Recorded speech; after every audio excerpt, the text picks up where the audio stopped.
తండ్రి బిడ్డ కొడుకల్లు నీ చేతిలో బందివైతివమ్మా. సూపర్ అన్న.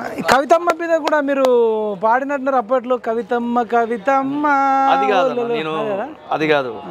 చిన్నారి పొన్నారి కవితమ్మ నిన్నెవరు కొట్టారమ్మా, చిన్నారి పొన్నారి కవితమ్మ నిన్ను ఒళ్ళు కొట్టారమ్మా, ఈడి నన్ను కొడుకుతుంది బా డాడీ, వీడి నన్ను ఎతుకుతుంది డాడీ, ఊరుకో చిన్ని బిడ్డ నేను ఉండంగా ఏమి కాదు బిడ్డ, చిన్నారి పొన్నారి కవితమ్మ నిన్నెవరు తిట్టారమ్మా.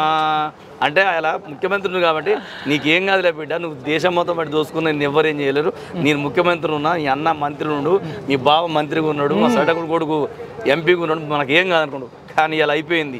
పవర్ ఉన్నంత వరకు పాలిటిక్స్ అంటే వాళ్ళు దొరకకుండా మేనేజ్ చేశారు, వ్యవస్థను మొత్తం మేనేజ్ చేశారు. ఇలా వ్యవస్థ మేనేజ్ చేసడానికి ఏం లేదు. మీరందరూ అది యాదృచ్ఛికం అంటారు. కేటీఆర్ ప్రచారం పోతాడు, ఒకరు రథంలో పోయి కింద పడ్డాడు. మేము అప్పుడే అనుకున్నాం అమ్మ ఈ ప్రభుత్వం పడిపోతుంది,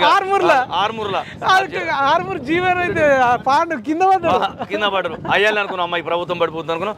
ఓడిపోయిన తెల్లారే నైట్ నాకు తెలిసి కేసీఆర్ కింద పడలే, వీళ్ళు కొట్టోడు ఇంట్లో వేసి కొట్టిరా అంతే. నేను